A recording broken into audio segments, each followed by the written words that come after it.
How to add passkey in Roblox Mobile. Hello everyone, welcome back to our YouTube channel. So without any further ado, let's get right into the video. First, open your Roblox application.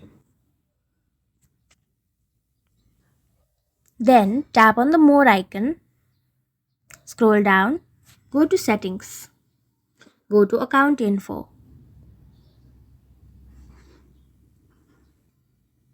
After that, scroll down and here in this login method you will find add passkey option.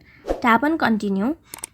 Then enter your password for verification. Tap on the verify, and once you are verified you will be able to add a passkey, whether it is your fingerprint, face ID or screen lock. Tap on continue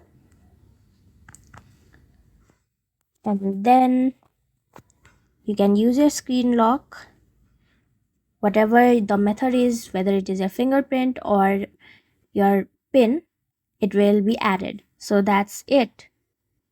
Thank you for watching this video. Make sure to like, share and subscribe to our YouTube channel.